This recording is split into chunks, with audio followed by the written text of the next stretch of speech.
What's up everybody, how you doing? Today's video is the next installment of the How to Really Carve series. So, I often get asked what percentage of your weight is on your front and back foot. Well, you know what, for beginning carving, they always kind of say 60-40, 60 in the front, 40 in the back. But for hard charging carving, shit! Sometimes you get flung out of a turn, sometimes you'll want to enter a turn with extra kind of weirdness on how much is in the front or back. So it might be anything. So this is a drill that I used to always actually do.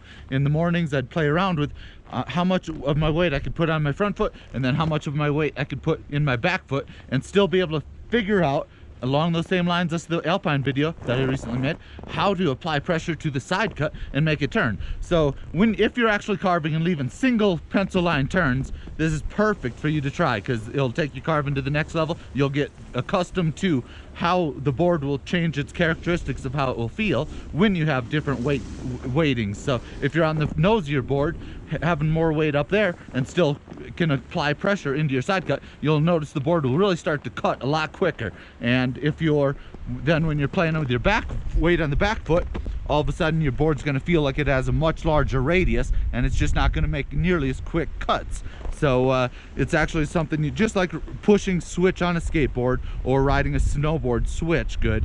It's just something you have to do excessively. You have to go out there and work on it. So get out there early in the morning when the groomers are perfect. It'll make that a little easier. Yeah, let's demonstrate. Kristen will tape some of these, so let's take a look, see what they look like, and then I'll kick out some extra thoughts with it.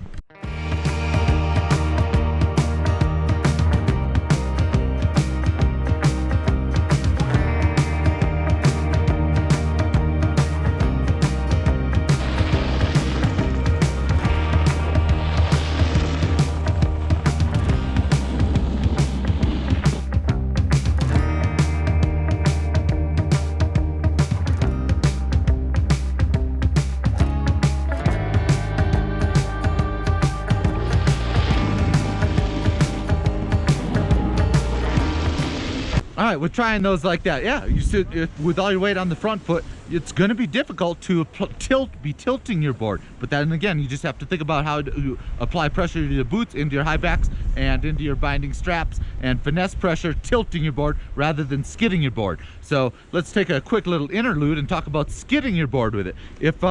If my weight is on the front foot and I'm doing skidded turns, very awesome practical application for some things. Like on a steeper run, if you want to be able to quickly make turns, and this is at lower speeds, this is an awesome way to be able to rock your board from one edge to the other edge. Not carved turns, skidded turns, but super easy, where if you go in the back seat and try to do those type of turns with your weight on the back foot, it's just not gonna work.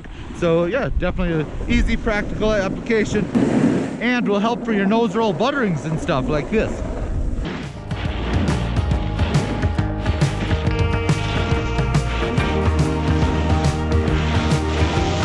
Put it in the back seat.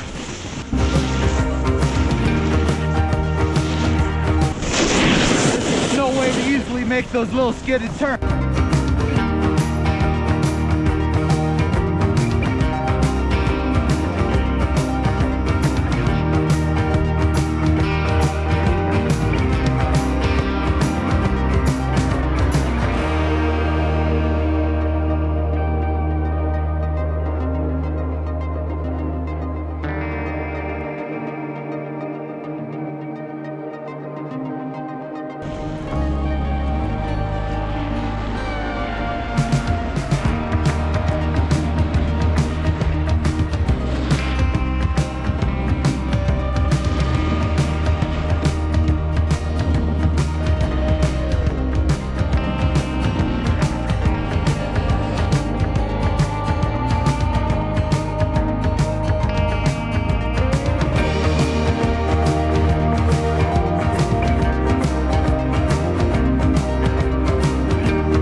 Now with playing around with trying to carve on your front and back foot like that, other than, you know, just figuring out, you know, exploring the boundaries of what's possible on your snowboard, you're not always going to end up being perfectly balanced on your board. So when you're in a carve and maybe you're on the front or back foot more, it's going to be a familiar territory to you. And instead of thinking that you have to fall, you'll know this little zone of like, hey, I've been here before, and you'll know if you can ride away from it or if you just gently have to take a fall.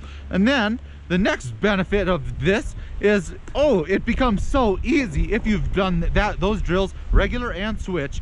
It becomes so easy to apply some pressure, extra pressure, into the nose or tail and make it do some little buttering things or a buttering pop thing. So that's just more, again, playing around with your weight distribution. I can't do those buttering things if I'm just centered, standing straight over my edge, completely balanced. It's all about putting weight up on your front or back leg, and then, you know, on those carves, you could just pull up the back leg and it makes those butterings so easy. But you got to be able to do it switch too, because most, you know, a lot of us are 180 ones. So what's the point of being able to do it if all of a sudden you land switch and haven't just stood on your board and ridden it and learn how to carve it switch stance too? So that's really the fundamentals of snowboarding, because once you learn how regular carving and switch carving really fluidly and play around with that different weight distribution, all of a sudden a lot of things become very easy on a board. So I can't encourage you enough to actually get out in the mornings and just play around with that at some slow speeds by yourself or with friends that want to do it. Otherwise, your friends will be at the bottom of the mountain waiting in chairlift lines because they're just doing high speed skidded turns all day. But now I'll show you, you know, how much you'll see the same type of motions, but how radical snowboarding could be when you just get a little freestyle-y with that. So Kristen will tape some of that now. Thanks for watching. Happy shredding and kapla!